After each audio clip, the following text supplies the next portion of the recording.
Welcome, everyone. My name is John Immel. I'm the director of Joyful Belly Ayurveda. This time of year, we've been partying, celebrating. It's been the holidays.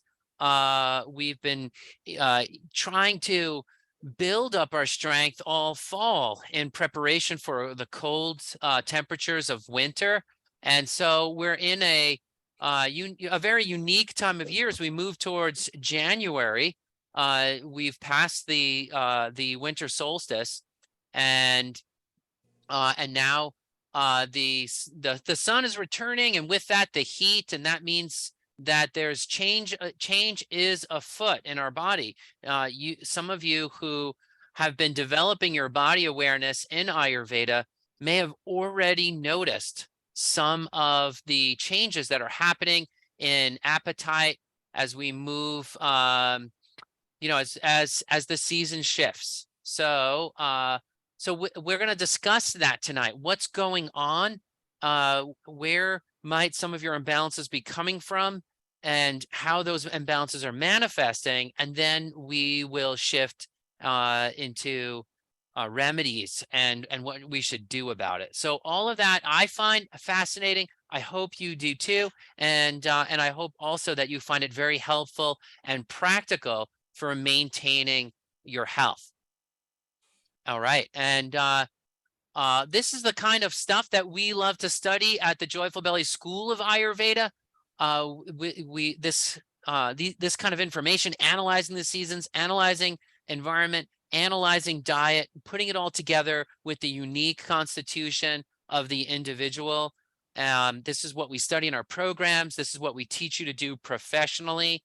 And so it's exciting. I know there's probably some students that are even on this call today, and great. Gail, I'm not going to turn my video on. We're going to be focusing on the screen shots here, so that way everyone can see the information that's here. Okay, great. So recovering from holiday celebrations. First of all, what's been going on? Rich holiday foods. Thanksgiving in the U.S. tends to be more fatty. The Christmas and New Year's holidays tends to be a little bit more sweeter. You see more sugar, but both of them are rich in both fats and sugars, and that's not just tradition. It doesn't just come out of the blue. It's part your body craves the fats and richer foods to help hedge the coldness of winter, and that's been the pattern all fall. So rich holiday foods, decadent meals, sugar, sweets, and then of course we add a celebratory component over the holidays, getting together with friends and families, expressing our love and bonding with the people that are important to us this time of year. It's sacred. It's a great thing to do. It's wonderful to have that warmth of the season. However, it takes a toll on people's health. So we don't want to, of course, abandon or prioritize health over loving our friends and family. But we do want to minimize the damage, right? We want to make sure that we are taking care of ourselves along the way, and just being, somewhat balanced about it. And I think there's some great tips and easy ways to accomplish that. We don't need to be austere during a time of celebration, right? So, So overeating those rich foods, what else is happening? Upset to our routine. Our biological clock, or our rhythms, biological rhythms are set to wake up at certain times and go to sleep at certain times and eat at certain times. And we don't necessarily have control over those factors when we're traveling, when we're celebrating. Even if we invite people over our house, it's going to upset our routine. There are different demands this time of year, even prepping for the holidays. All of that has also playing a factor in people's health this time of year. And in January, we enter into a quieter season where we have time to recover from that. And we want to recover well and quickly, right? So that's our goal, setting up what it is that we're trying to accomplish. All right, great. One of the things about celebrating with other people is we don't have control over what we're eating, and that can be hard too. So yeah. All right, good. Now, what's the third factor? First was rich sugary foods. The second factor was upset in the routine. Now, the third factor is the coldness of the season. It not only uh, uh, incites or sparks a strong appetite for richer foods, but also cold has a direct effect on our body in that it constricts blood vessels and leads to blood stasis, right? It's not that our blood flows equally well all the time. Some times of year our blood is stagnant, and other times it flows to excess. In June, your cheeks are flushed, the blood is flowing quickly, and it can actually overwhelm the liver, overheat the liver. Well, it's just the opposite this time of year, that cold temperatures cause vasoconstriction, means that the blood vessels narrow and allow less blood flow through them, especially in the skin. That's why your skin gets pale and dry this time of year. Also, the heart rate slows down as body temperature drops about 10 beats per minute. And also people are exercising less. Why? I mean, I'm having struggle with my exercise routine. Why? Because it gets dark so soon. So in the once the clocks are changed to allow for daylight savings, and the sun is setting much later, I play soccer with my kids after work, and that's fun. But this time of year, we kind of go into movie mode, watching documentaries and all kinds of wonderful movies that we don't watch at all during the summer season. So that results in less exercise. All of this, the cold, the constriction, slowing down the heart rate, less exercise, causes blood stasis. And that creates conditions of toxicity. Liver gets congested with fats and low blood flow. And also just general, the lymphatic system can get congested and a little toxic with the foods and the lack of blood flow this time of year. So we're trying to move the blood. We are trying to reinvigorate. We are trying to burn up all the sweets and fats that we've eaten. So, okay, how are these imbalances going to manifest in your body? Well, you might have weight gain, but it also just might be water retention. Your pants might be a little tight. Your waist, trying to buckle those pants might be a little bit more difficult. And some of that is weight gain, but it's also often just water retention in the body. Once the blood is stagnant and thick because of its richness, something that we always have to remember is that when the blood is enriched with fats, sweets, and proteins, it gets thicker. The viscosity of the blood increases, and that additional viscosity makes it harder for your kidneys to extract urine. It lowers the osmotic pressure of your blood, and that makes it harder for your kidneys to get as much pee out of your blood, and that makes you retain water. If you have salt, it does the same thing. It lowers the osmotic pressure. So salt, sweets, fats, proteins all lower osmotic pressure in the blood, making it harder for you to urinate and pee, and that causes water retention. So once we get those sweets, fats, proteins, and sodium out of the blood, you can purge that water weight, and your skin won't feel as puffy anymore. So we get this water retention, thickened fluid. So you might notice that your mucus is thicker this time of year. If you've had an upper respiratory infection, which many people have had this year, perhaps even more than other years, I don't know, maybe it's post lockdown respiratory infection. All the respiratory infections we should have had over the last 2 years but didn't are now everywhere. And that's been it seemed like that's been happening all fall. Lots of respiratory infections. I've noticed more than normal this year. But anyway, in January, the mucus is thick due to the excess of December. And so we want to thin out our fluids again, get that blood moving, and helping us purge that water weight. So that's a kapha constitution. Kapha is the constitution that tends towards congestion and excess. We'll really be feeling it this time of year because of the less blood flow, thickened fluids, and water retention are all kapha aggravating qualities. And yeah, so you might feel tired, a little blue, a little depressed. Vitamin D levels are dropping because of the darkness too, right? Make sure you're taking some vitamin D supplements or getting a walk in midday, or better yet, visit the tropics and get some sun. Replenish those vitamin D levels, especially children and babies. Babies tend to get the least sunlight of anyone because they can't just go outside and go for a walk, right? So just pay attention to vitamin D levels. But kapha, because of those stagnant fluids and excess weight, water retention, all that, they're just gonna feel tired, a little sluggish, hard to wake up feeling fresh for a kapha person this time of year.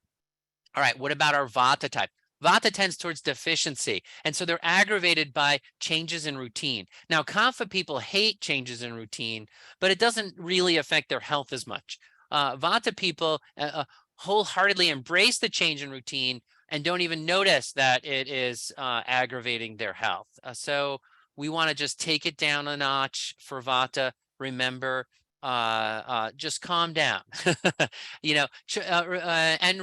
and remember what a routine is, right? Just we'll talk about in just a minute. But what happens with vata is that the irregular routine makes them a little bit tense, a little scattered, and they might tend towards a little constipation. Get a little toxic buildup due to the constipation, gas or bloating. Feel a little out of sorts, a little insomnia. So thyroid might be out of whack, right? That's going to be sort of kapha vata. The kapha folks can tend towards hypothyroid, and with the upset in routine, that can affect hormone balance this time of year. So you might, if you're a kapha person, still have some of those symptoms of vata with hormones being a little out of whack. All right. So for the vata people, a midday nap is okay. For kapha people, they need to invigorate, not necessarily nap.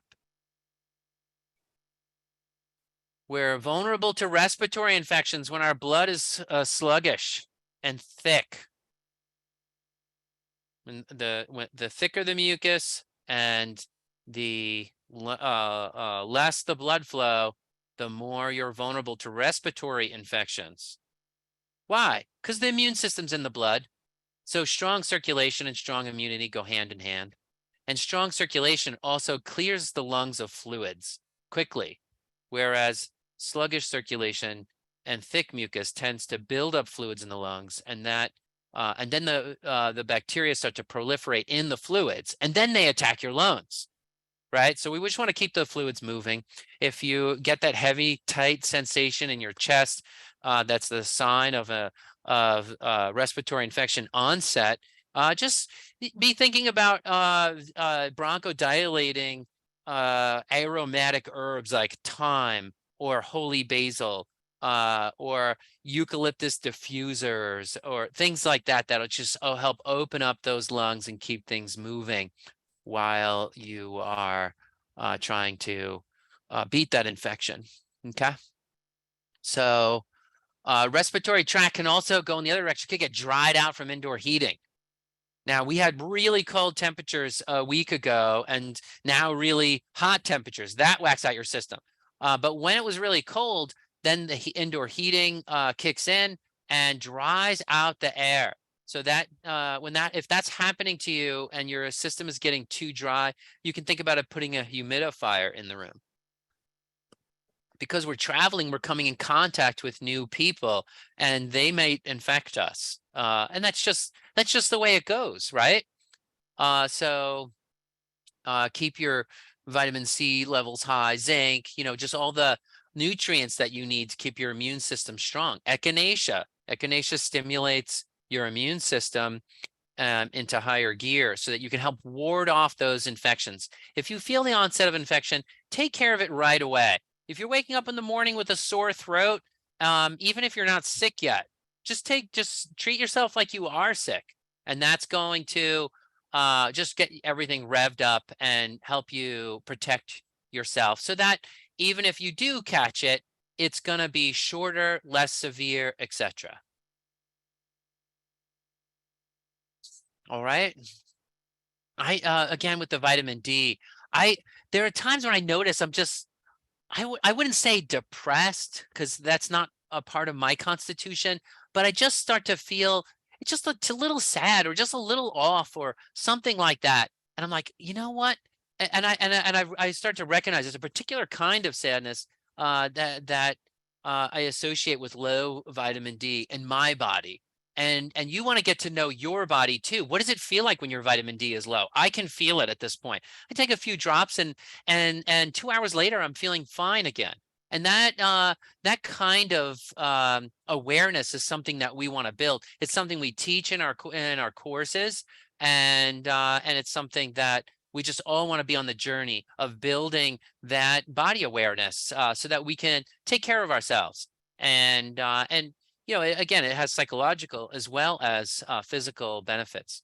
So, all right. So we've discussed already some of the things that are causing the imbalance: rich holiday foods, sugars and sweets and fats, the upside down routine, and lack of control that we might have over our diet this time of year. And then we talked about the effects of the cold. Then we went into how it might affect you: water retention, a little bit of weight gain, blood congestion, liver congestion, tired feelings, a little gloomy with the lack of vitamin D, and then maybe some constipation, insomnia, scatteredness of the Vata folks, maybe vulnerability to respiratory infections. Is this sounding familiar? Is this something that people are experiencing? I bet it is. And so let's turn our attention then to what to do about it. Where do we go from here? And again, this is the kind of stuff that we're studying night and day at the Joyful Belly School of Ayurveda, that our students are studying. One thing which I'll say about our courses is that they're hard. The Joyful Belly courses are not easy. They are challenging. It feels great when you accomplish one of these courses.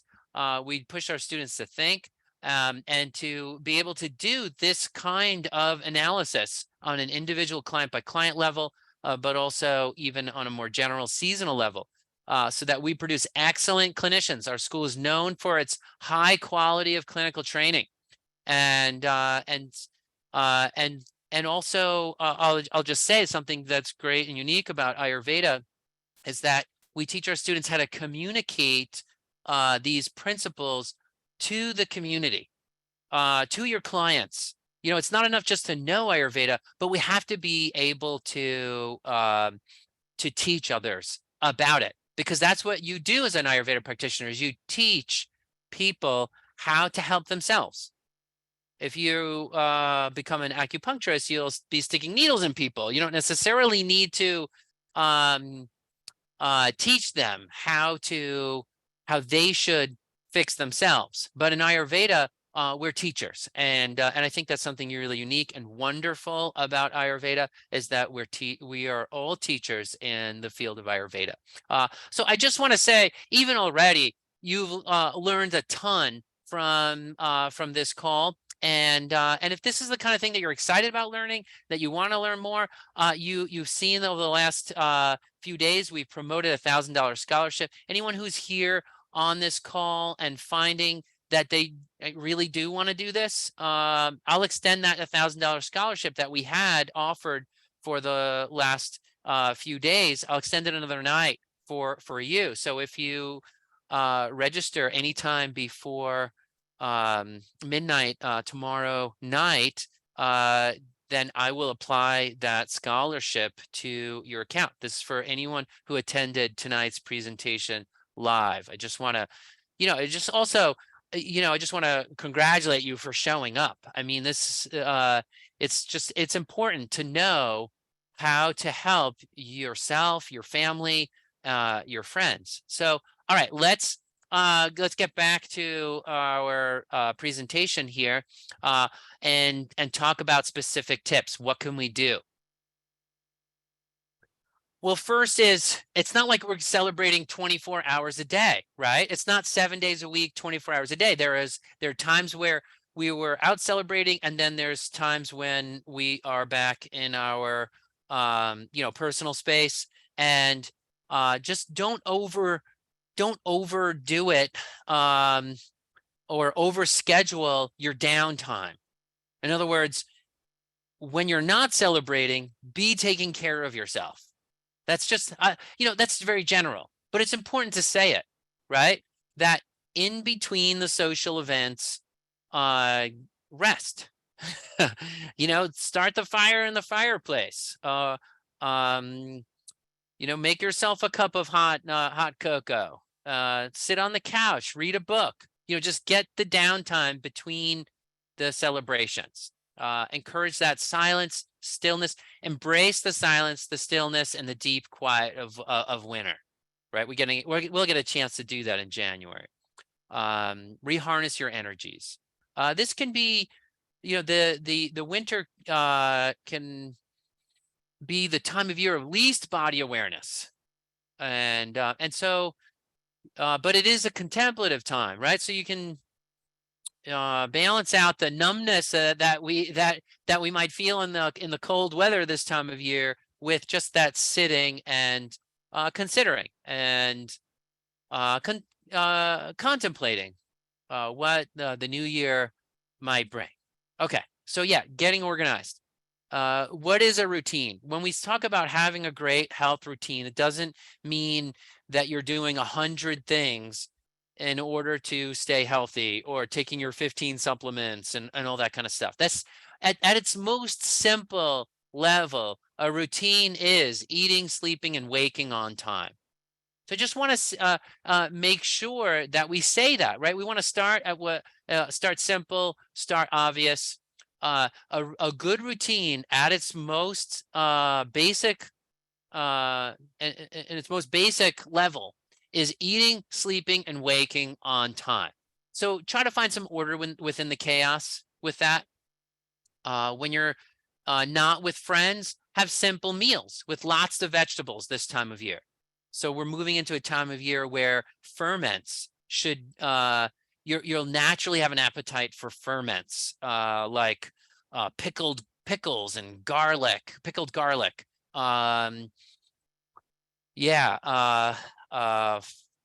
Kombucha or vinegars and things like that. That's what people tend to start craving this time of year. So I just want to point you in that direction because it can be really helpful for you to have those sours in your diet this time of year. Sours are just going to be that gentle purging of the liver. We're not quite ready for the full-on bitters, the intense bitters that will embrace those in February, right? In February, when we start noticing the temperature increasing, and even into March, strong bitters are going to help clear out fats as our body's looking to purge fats in the spring. But it's still winter now. We're still in deep winter. Pre-spring hasn't started yet, and so our liver cleansing is going to be just a little gentler this time of year, and the sours are perfect for that. So bitters later, sours now is how you want to start approaching mild, gentle cleansing of the liver, just to move along some of the toxins that have built up. Maybe you're enjoying your favorite liqueurs and or alcohols or something like, that festive drinks, and your liver may be just a little weakened and need a little flushing, and that can be accomplished with sour foods this time of year. Okay, so eat light dinners on the days that you're not celebrating. That way, and if you celebrated last night and you ate heavy foods, then you can have a very light breakfast the next morning, or even skip breakfast if you're a kapha constitution. Um, one of the best and fastest ways to refresh your body after heavy foods is intermittent fasting, right? Just not having a big breakfast in the morning, or not eating breakfast too early, waiting until 10 a.m. or 11 a.m., or even skipping it altogether and going towards lunch. Have some nice hot teas in the morning, or some very simple food. Don't stress your nature, right? You don't need to be fighting your nature and skipping breakfast because you heard it on a call, with a Joyful Belly or anywhere else, right? You don't need to tax your nature. If you're hungry, eat some light foods. You don't need to push yourself. But if you're not hungry, don't force yourself to eat breakfast if you've had a heavy meal the night before, or if you're a kapha constitution, you may never really need breakfast. Yeah. So good. A hot bath. Important time of year for hot baths. It's one of the only ways to completely dispel all cold in the body. A shower doesn't cut it. It would be nice if we can just rinse some hot water on us and then all the cold would go away. It just doesn't happen. Get in the hot bath and your body, it will purge all cold from your body. So you'll have this good 20 minutes of summer-like circulation that will refresh your entire body. Then when you get out, dry yourself off quickly, get the warm clothes on so you don't catch a chill, and keep the bathroom door closed so the whole bathroom warms up. Even put a heater, make sure it's safe though, you don't electrocute yourself. A heater in the bathroom can be helpful. And then you'll dispel all cold, and that will be great refreshment. Your skin will, instead of looking lifeless, dull, gray, 10 years older, right? Your skin will be glowing. It'll be glowing after a hot bath. And that all that fresh blood to the skin will help purge toxins from your body. It's a great thing. Kapha massage oil, by the way, is a massage oil with herbs that are fiery and invigorating. My wife, this backfired on her when she was pregnant. She used the kapha massage oil, and it was so stimulating that she couldn't sleep that night. Right? So, don't do it at night for the first time. Do it in the morning, and then that way you see how your body reacts to it. You don't lose a night's sleep. But anyway, this kapha massage oil is an excellent way to get things moving. If you're feeling tired and you need invigoration, kapha massage oil can do it. It has mustard oil in it and has herbs like vacha in it.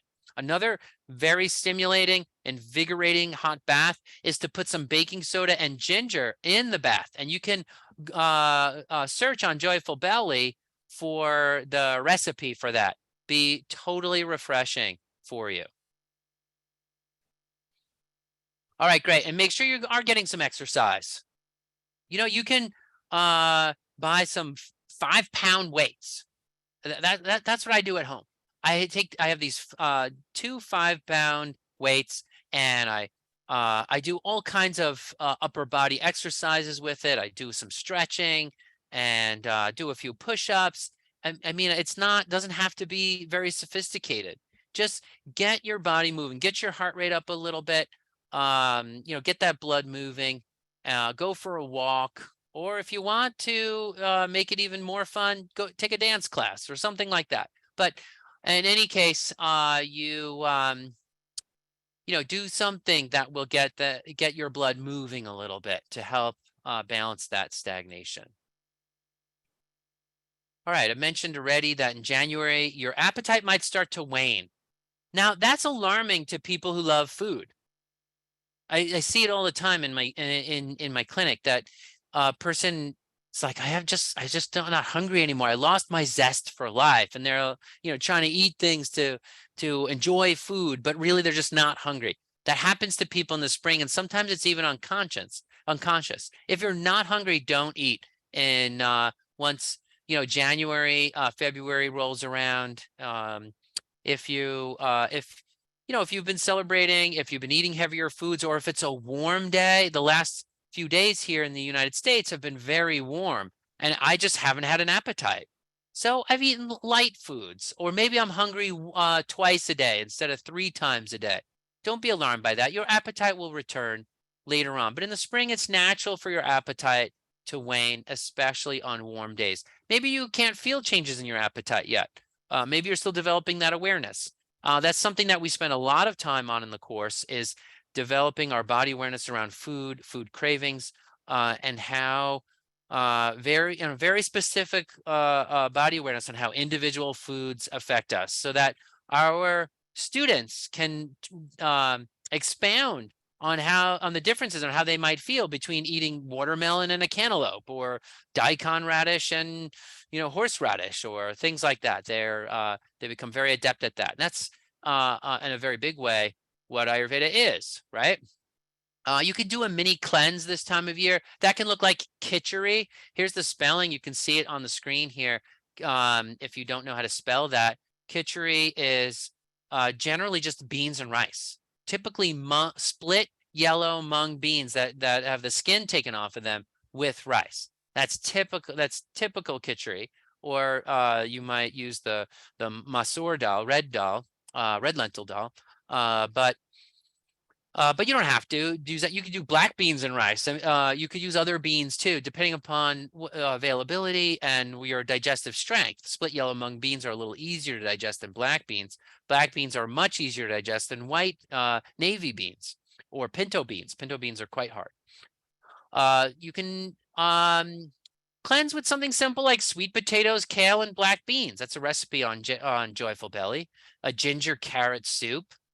Here's one of my favorites for January, a lemon weight loss tea, getting that sour in there. You can check that recipe on Joyful Belly too. Let me see if I can just click on it. There we go. That's what the page looks like. And you see here the ingredients on the Joyful Belly website. And then some information about how this particular tea can help you. Yeah, there you go. Look at some of its medical properties too. If you're a clinician, you can look and see what its pharmacological effects are. So now let's see if I can get my screen to go back here, because I have it in this mode. Oh, there we go. It popped up a new one. Okay, I'm back. Grapefruit with honey and cardamom. One of my favorite recipes for this time of year. Just that grapefruit has mild bitters and it's a little stimulating. And then you put a little honey on it, a little cardamom, a little ginger. It's an excellent way to, just get that mild cleansing effect that we've been discussing.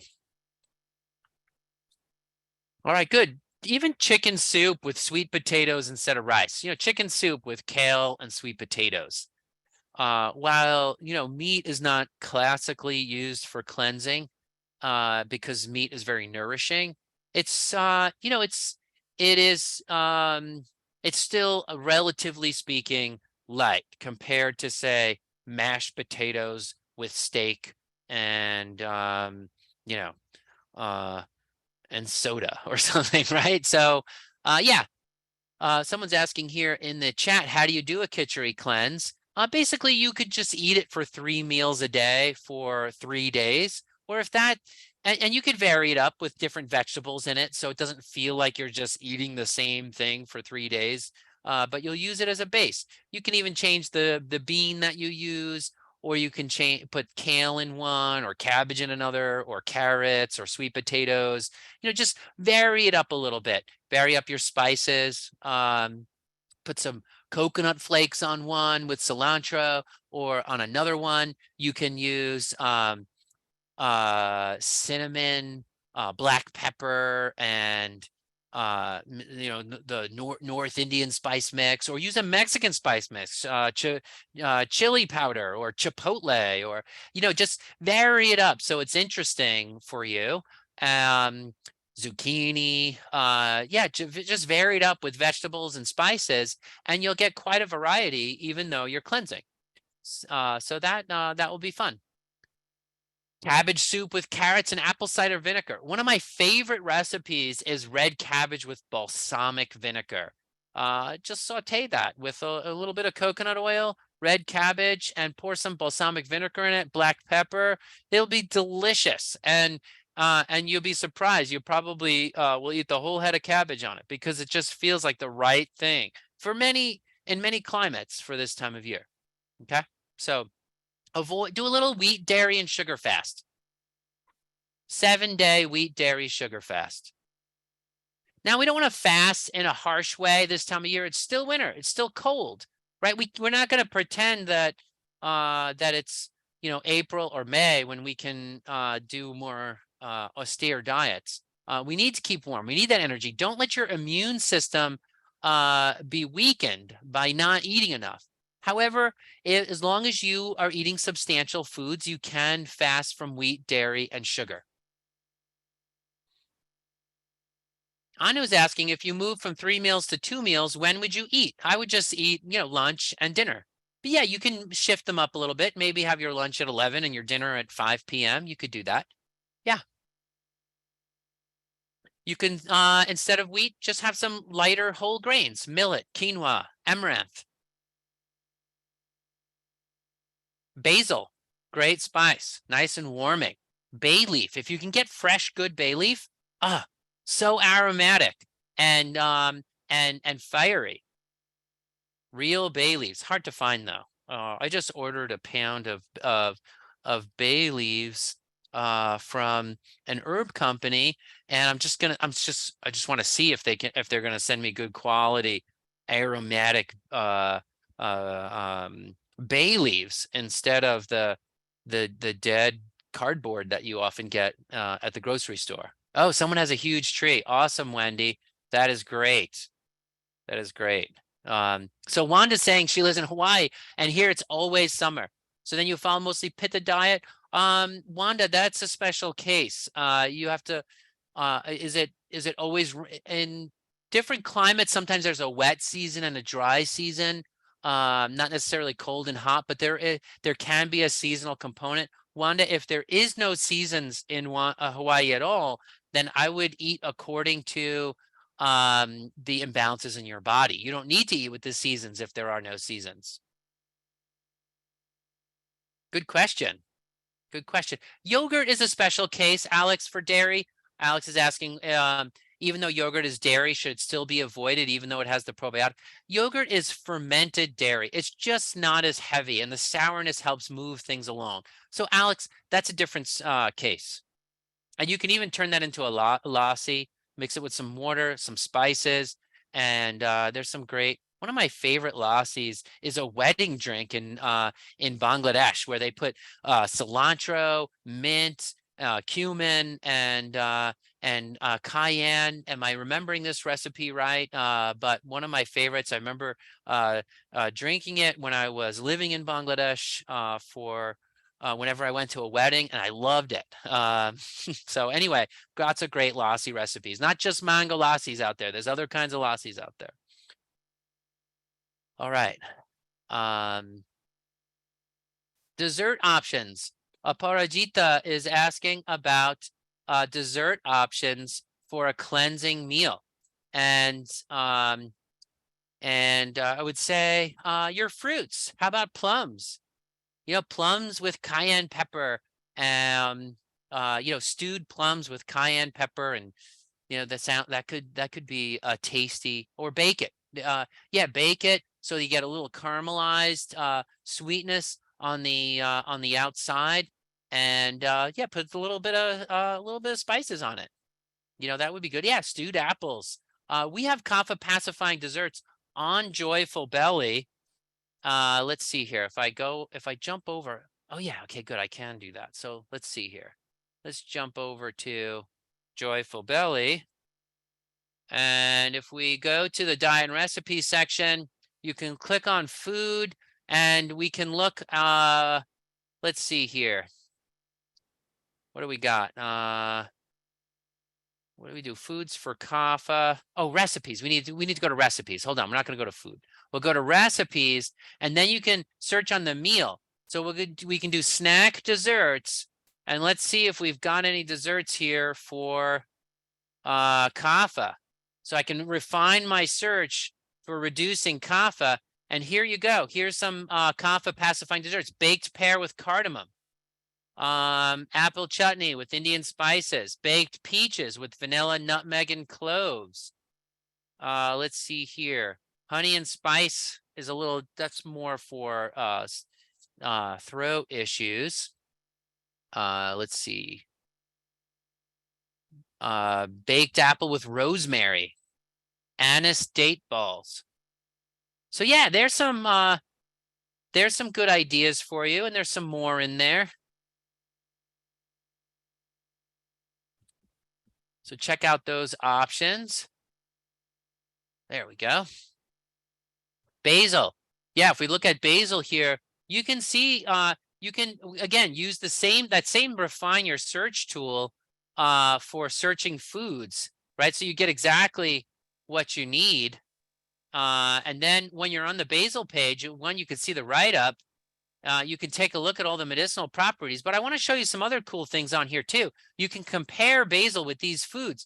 So here's some other foods with basil-like qualities: thyme, mustard seed, cloves, rosemary. Rosemary and basil are quite similar. They're same plant family, everything. Mint and dill, even some herbs, holy basil. Well, clearly holy basil, cedar, wild ginger, and you can see some other aromatics here. Then you could take a look here. This is research and clinical trials that our students do. You could see, how does basil affect temperature? Well, look, very few students reported that basil made them colder. Many reported that it made them warmer. So you can see trends for different ingredients right on the websites. How did basil affect the tongue? The cracks on the tongue were smaller, it looks like, and the tongue was redder. Well, there's the heat sign again, right? It aggravated pitta for some students, and they had more of a yellow coating on their tongue than before. So pitta students want to watch out for basil. So anyway, you can get a lot of details on different pharmacological effects of basil and other herbs and ingredients on the website. So check that out. You can jump over to bronchodilators. You have a respiratory infection, jump over to bronchodilator. You can see all of our bronchodilators sorted by their dosha or even their biocharacteristics, right? Which ones are drying, which ones are hot, which ones are cold, right? A cold bronchodilator. Good to know our cold bronchodilators, right? If we have a pitta person with a respiratory infection, we're not going to necessarily want to heat them up. So, this is, again, I'm going over some more advanced stuff for our clinicians in the crowd. But want to make sure that you know that these tools are available for you on the Joyful Belly website. All right. One of the things for this time of year is you really just want to spice it up, get that pungency going. Spices, cayenne pepper, basil, ginger, raw garlic. Those are going to, that pungency is going to have several pharmacological effects on your body. It'll fire up your digestion. It'll break up mucus congestion. It's a cardiac stimulant. Pungent spices stimulate your heart rate and raise it. It opens up the lungs. So even better are your spicy aromatics. Like think about oregano. Oregano is both spicy and very aromatic. Those aromatic foods are bronchodilating and open up, vasodilating, basically open you up. And the spices stimulate, so you get both at once. Wow, that's invigorating. Horseradish, daikon radish, raw garlic, red pepper flakes, chipotle chili, oregano, vacha, an herb, rosemary. All of those are spicy, warming, pungent herbs. We go into depth in the pharmacology of medicinal uses of herbs and spices in our certification courses so that your spice cabinet can be your medicine cabinet. I talked about pickles before. Kimchi. Kimchi is one of my favorites for January. Sauerkrauts, fermented beets. I like to take, I like one of my favorite beet recipes is a balsamic reduction on baked beets. Delicious. But also you can just take some beets and submerge them in balsamic vinegar, let them sit for a week. Or raw garlic. Take some raw garlic, beets, cayenne pepper, and douse them in balsamic vinegar and shut the jar and put it in the cabinet. And a week later, bring it out and eat a pickled garlic or a pickled beet. And that will help flush things and move things along. Ferments could exacerbate Vata's airiness. John is asking that question. Yes, absolutely, it could. Yeah, so everything has to be suitable for the person. If you shouldn't do any, Vatas generally should stay away from anything intense. So if you're going to do some ferments, just a small amount, just enough to get the effect, but not to attack your body with it, right? All right, good. And if Vata's constipated this time of year, Harataki. Harataki is such a great rejuvenator. It's often used for constipation, but I think that we really need to take a second look at Harataki as an herbal community. It's a great rejuvenator for the whole body.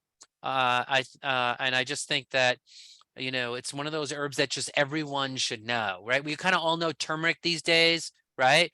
Many of us have heard of ashwagandha and, ginger is used as an herb and adaptogens, all those. Harataki is right up there with herbs that we should all know. So jump on the Joyful Belly website, take a look at what the herb looks like. Take a look at the, oops, where do we go there? Yeah, take a look at the plant on the site, the write-up, and you can see similar herbs and its medicinal properties, what it's good for, and again, some research and clinical trials. Joyful Belly has done hundreds of these research and clinical trials on different foods. Our students participate in those, and really exciting when our students get to do these research trials for the public, for the benefit of the world. It's a great thing. So Harataki, warm water, salt, soaking some chia seeds overnight in a spicy tea. All those can help with some of the constipation, and also just relieving that tension. Gentle stretching, belly breathing, things like that can help move some stagnant, bowels, if that's what's going on for you. All right. So again, we're not going to overdo it on cleansing this time of year. We're still in the middle of winter. We may still need some some of the more nourishing blood building foods, red meat, sesame, blackstrap molasses, anything, those blood tonic foods can help you stay strong in the cold winter. So we're not going to move towards an austere cleansing diet like we would later on in the year, mid-February, or even through mid-May, or times of year where we might do more intense cleansing than, but not yet. So just and also I just want to say, one of the things I see in my clinic all the time is people who've overdone cleansing and have hurt themselves and then need help to get their body back on track. So everybody always loves to promote cleansing because then they can sell you something, right? So, but we don't need to buy it, right? We can look at their enthusiasm and enjoy it, and think about how to cleanse in a gentle way. And then there are times when we need to cleanse more intensely, but we're not just gonna, I wouldn't just jump to follow the buzzwords. Be gentle with your body, take care of yourself, and let take time to let things happen in your body. Well, work on it over a month and a half instead of three, just 3 days of intense cleansing. Just again, I don't want people to hurt themselves, and but if you go slow enough for your body awareness to catch up, you won't hurt yourself too much, right? Lindsay's asking, what is the best spicy tea?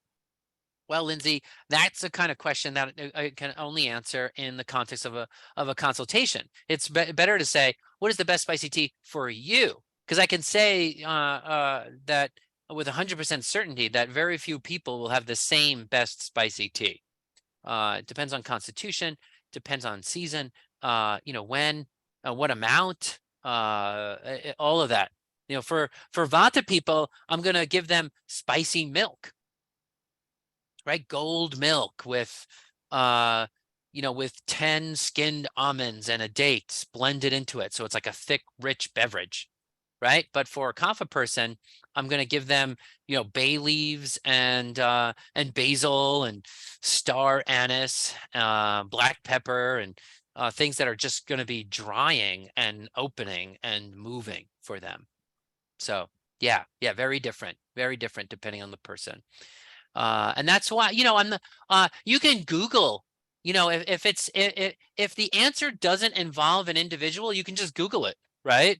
But if you want something that's personalized, that's where, you're going to need to jump in. Now, I've talked about a lot of seasonal patterns here today that are overarching themes for the winter, but you have to apply it to your constitution. And that's where the Ayurvedic language of biocharacteristics really comes into play, right? So let's see here. If I just search on cold, we're getting a nice list here. Or where is it? Yeah, if you look on Joyful Belly, you can see the Ayurvedic Dieting 101 gives you the basic paradigm of Ayurveda. And I want to jump right into one important aspect of Ayurveda, which is the biocharacteristics.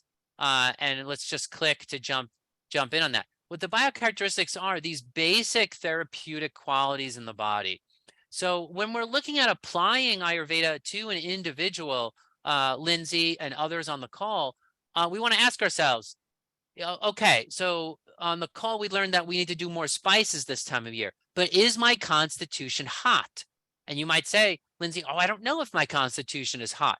Well, then click on the hot button on Joyful Belly and read about hot, and then you can get an idea that you are hot. And then you can see all the ingredients that are hot and everything as well. But another person might determine they're cold. That's what's going to help you figure out which of these ideas applies to you and how strong. So for one, you may realize that, oh no, I am cold, but I'm not quite as cold as my spouse, right? So even if both of you are adding heat to your system, you might be adding different levels of heat. And so you just want to, what we want is a easy tool to know. And that's what these words are. That's what these biocharacteristics are. This is, by the way, not just from Ayurveda, but it's what all of Eurasia, the medicine of all of Eurasia and North Africa, the Mediterranean, Europe, Asia, India, and to some extent even Chinese medicine, East Asian. But there was this biocharacteristic theory of medicine. Greek medicine used it, Unani Tib. They all use this, which is looking at the body through these general words, these general principles. Oh, is this person hot or cold? Or are their fluids thick or thin? And then they would build a therapeutic paradigm based on that. That system is very user-friendly and easy to do from home. And so it's something anyone can do, anyone can learn. It's now, as a clinician, we look at this at we can resolve contradictions that come up, and we know it on a much deeper level. We can get you there faster and more reliably and all that. But everyone has it within their ability to understand Ayurveda's basic paradigm and to follow it. So I would use this website as a resource to understand the biocharacteristics the main therapeutic qualities of your health, and to start interacting with food and your environment according to these principles. And I think that you will get a much greater facility with health. Yeah. So the biocharacteristics are the gunas. Yeah. So in Ayurveda they call them gunas, and but in in Greek medicine, we want to open ourselves up to the knowledge of all of the different medicinal systems that use these paradigms, and so Chinese medicine has the textures. In Ayurveda they're called gunas. Greek medicine has its own way of slicing and dicing these biocharacteristics, but all substantially similar. And they were sharing this knowledge with each other for thousands of years, right? There's just no way that this all developed independently. You find in the Greek medical canon very almost word for word sentences to what you find in the Ayurveda canon. Very interesting to see that cross-cultural exchange, and even developing that the systems developed in a cross-cultural manner. Very exciting. Anyway, with that, I want to make sure that those who need to go can, and I just want to say thank you for investing in your health. Health, it's not just disease that's contagious, but health is also contagious. When you take that step to understand your body, to understand food, to understand the relationship between the two of them, not only do you heal yourself, but it inspires other people to to learn to know what you know. They want to be beautiful. They want to feel good. They want to have vitality. They want to be able to play with their grandkids. And so health is just as contagious as disease. And so so when you take that step forward for yourself, I know that you're taking that step forward for a whole community of people that knows you. And for that, I want to say thank you. And especially I also want to say thank you for choosing us to be part of your your healing journey. We will be sharing tips for ADHD next Monday, January 9th. Dr. Pranya Rahe, a graduate of Joyful Belly and medical doctor, will be talking about her clinical expertise in natural, holistic, Ayurvedic methods of healing ADHD. So come take a look at that. You'll see it in the newsletter. It'll be at same time next Monday. And I believe this same link as well. So look for that in the newsletter. Great. I see some of the students are making some of the recipes already while we are on the call. That's awesome. Yeah, it's exciting. You're very welcome. Sheila is saying thank you for this free webinar. You're welcome. I mean, it is a privilege that I get to share this knowledge with you, and I'm grateful to have the opportunity to do it and bring this out into the world. For the public health benefit of everybody.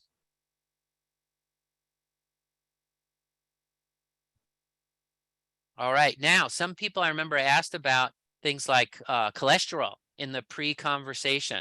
And I want to say that by taking these sours, what you're doing is stimulating the liver to produce and the gallbladder to release bile. Now, bile is an oily substance. And so when you release bile, when you have cholagogues, they're called cholagogues. When you purge that bile from your system, what it does is it pulls fats out of the blood and puts it into the small intestine. And then the bile is slightly irritating to the bowels, which causes you to poop it out. So essentially, you're reducing the fats in the blood and pooping them out. The reducing of fats itself helps with cholesterol. Now, cholesterol is also about HDL versus LDL, and there's lots of specific herbs, and we can kind of go down into the nitty-gritty of that. You can check you can check out some of the herbs on Joyful Belly that are hypolipidemic, right? That's a category of herbs on Joyful Belly. Let me see. I'm trying to type it in here. Oh, there we go. Lipidemic. Zermina's saying she missed our classes. Thanks, Zermina. We miss you too. It's great. It's great to have you with us, and I always look forward to our opportunities to talk together. Let's definitely keep in touch. Yeah, hypolipidemic herbs are just in general are going to be dealing with fats in the blood.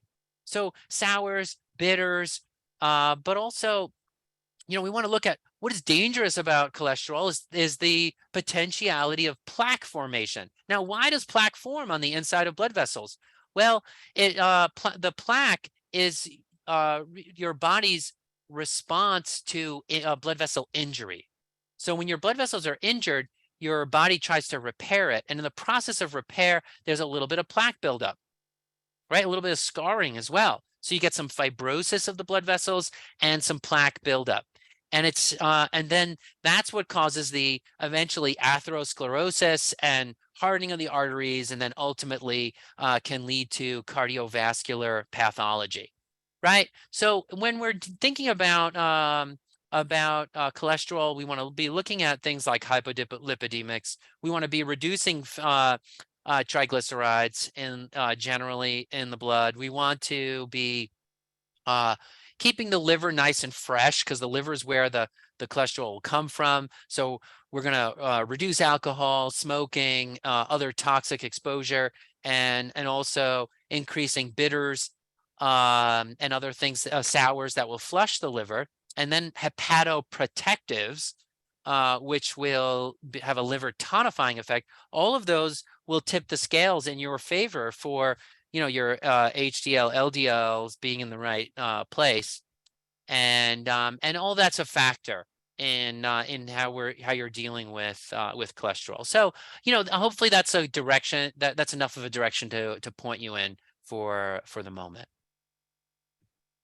Wilka's writing in from Puerto Rico. Thank you for the information. A great session. You are very welcome, Wilka. Very happy to help out.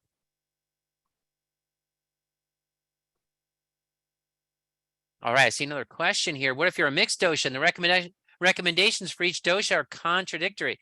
Yeah, so if you're Pitta Kapha, you're like, oh no, they're contradictory, right? Because both of them have oil. Well, bitters are helpful for both of those doshas. If you're Pitta Kapha, it means you have heat and oil. So bitter is cold and drying. Now, if you're Pitta Vata, then Vata, you say, needs heat. But in the case of Pitta Vata, you don't need heat because you have plenty of Pitta. So what you get in Pitta Vata is really you're just dealing with deficiency. So in that case, you want cooling sweets. In Vata Kapha, the theme is cold, right? So Vata Kapha, you say, oh, Vata is deficient, but there's plenty of Kapha. So a Vata Kapha person is not going to be deficient, but they are going to be cold. So in Vata Kapha, you primarily are dealing with heat. So that's one way we resolve it. Another way we resolve it is we look at imbalances, not just constitutions. So a person can be Vata Pitta all day, but if they have a Kapha imbalance, we're treating Kapha. We're not treating Vata Pitta if they have a Kapha imbalance. Now, a practitioner will sometimes look at a so-called Kapha imbalance, and then they'll be like, oh, actually, on the surface, that looks like a Kapha imbalance, but underneath, it's a Vata Pitta imbalance. So we still have to treat Vata Pitta. That can happen too. And all of that is the kind of nitty-gritty, fine-grained details that you want to work with a practitioner for if you're getting confused about it, or you're not getting the results that you're expecting. So that's when you turn towards the professionals.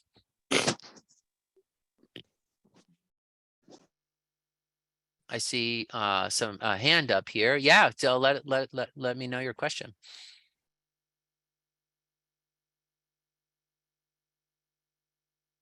All right, let's see. Did I get any other?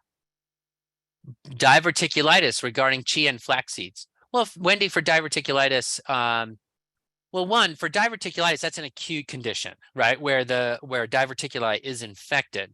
So for that one, I would be doing things to keep my bowels clean and, and just taking very gentle care. But if you just have diverticulosis, but not itis, right? If it's not currently inflamed, but you have those diverticuli, you can just ground the seeds and then they won't get stuck. There's some controversy about whether seeds actually get stuck anyway. So, oh, Annette is asking about a book. A book that would explain all the principles. I find the books in Ayurveda can get very mystical, and people enjoy that sometimes, enjoy that mysticism, that mystical aspect. But I find that ends up being confusing clinically. So, I try to stick with folks that take a real practical approach so that they actually take the time to explain how to use this stuff. And KP Khalsa has a book on the way of Ayurvedic herbs, and he takes a pretty grounded approach to it. And so I think that book is effective and practical. Dietary recommendations for heart failure. Okay, so that is, again, that's an advanced condition, and we're going to be looking at the individual. We do have a page on Joyful Belly for congestive heart failure. We can jump over to that and take a quick look there. But that's where I would go for that. But I'm just also going to say that you really, for advanced conditions like that, you need to work with a medical doctor as well, because some of these herbs could influence your heart medications. So you just don't want to, you just don't want to, just go at this flying solo for a condition like that. But you can take a look at some of the paradigms here for it. You want to support cardiac contraction. Magnesium, your electrolytes can help with that. You want to reduce water weight so that you're taking the pressure off the heart. And then some of your herbs that are like your cardiac glycoside herbs, but those again, can have serious side effects. They're strong, intense herbs. You want to work with an advanced practitioner on those. Yeah. And that is saying you need practical, so you thought with the classes. Yeah. So we do offer some books with the classes and a reading list.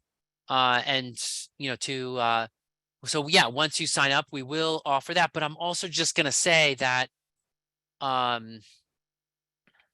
we've a lot of the, you can get a lot of practical clinical content just right on the website. So you can, when you get to you can look up the pages for each of the gunas, print them off, click the print button when you want to print them. Let's see here. Like if you click this print button, it'll print much better. So click that print button when you do it. And it'll just be much, it'll come out much higher quality from the printer if you click that print button on there. What kind of prerequisite do you need for our courses? There's no prerequisite for the fundamentals of Ayurvedic medicine 2-year counselor certification. That's the course that we go through all of the basic theory of Ayurveda. As I mentioned before, our courses are intense. But they're made for busy people. I'm also going to say that, like, our students tend to be leaders in their community, or people who are very motivated. So they have a lot going on. So don't be scared by the difficulty of the courses. The difficulty of the courses, by the way, is also not like it's not rocket science, but it's just, there's a lot to learn, right? The body is vast, and we're not, our courses are made for professionals. It's not just like the next part of your healing journey, but for people who really want to know the body and offer, clinical services to the public. So we are, so you can come with no knowledge into the fundamentals of Ayurvedic medicine 2-year course, and then we we will and you will, we will certify you at the end of that 2-year process. Ayurveda, I see Anne asking about licensing. Ayurveda is an unlicensed profession. So there is no test that is required for practicing. Unlicensed means that it's legal to practice Ayurveda. You do not need to get a license. There are various certification or various clubs, you might say, professional clubs in Ayurveda, and our courses offer you vastly more than what you need to qualify to get into any of those clubs. If you want to join them, you're welcome to.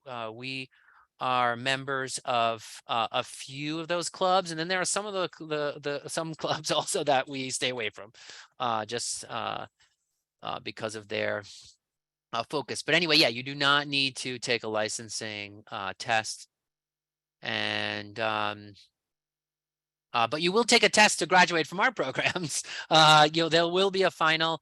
It is an open book final, but a challenging final nonetheless. Testing I think, is a great thing because it forces you to have everything that you need to know in your head at one time, at least once in your life, right? Because that's what it's like when you're meeting with a client. You don't know what the client's going to say. So you have to have all the knowledge ready in real time to help your clients. And so the testing helps make sure that all of that knowledge is in one place at one particular time. Yeah. So the other courses, the Ayurvedic Herbalist course and the Mastering Ayurveda Digestion and Nutrition course, those do have prerequisites. And basically in those courses, you have to have some prior training in a health and wellness modality. So that could be anything from you're a medical doctor, or it could be you have your 200-hour yoga certification, or you're a massage therapist, or you're a psychologist or mental health worker, or you have just some health and wellness related field training. So you're not just walking in off the street without knowing how to talk to clients. And so basically in those courses, everyone who is taking the Ayurvedic Herbalist course and Mastering Ayurveda Digestion and Nutrition course has a prior clinical practice of some kind. And so it's a substantial, they contribute substantially to what you learn in the course, because our discussions in those groups are discussions between professional colleagues. And so a lot of people will take the fundamentals of Ayurvedic medicine first and then go into one of the other courses. Some people do them the other way around. They start with Ayurvedic Herbalist or Mastering Ayurveda Digestion, and those people are ones who have some prior, like I said, health and wellness training to go on. Yeah. I know, Carl, you're talking about heart failure, and I'm saying work with a medical doctor. And I can tell you already what the medical doctor is going to say is that every single herb is going to influence your pharmaceuticals, and so don't take anything. That's what ends up happening.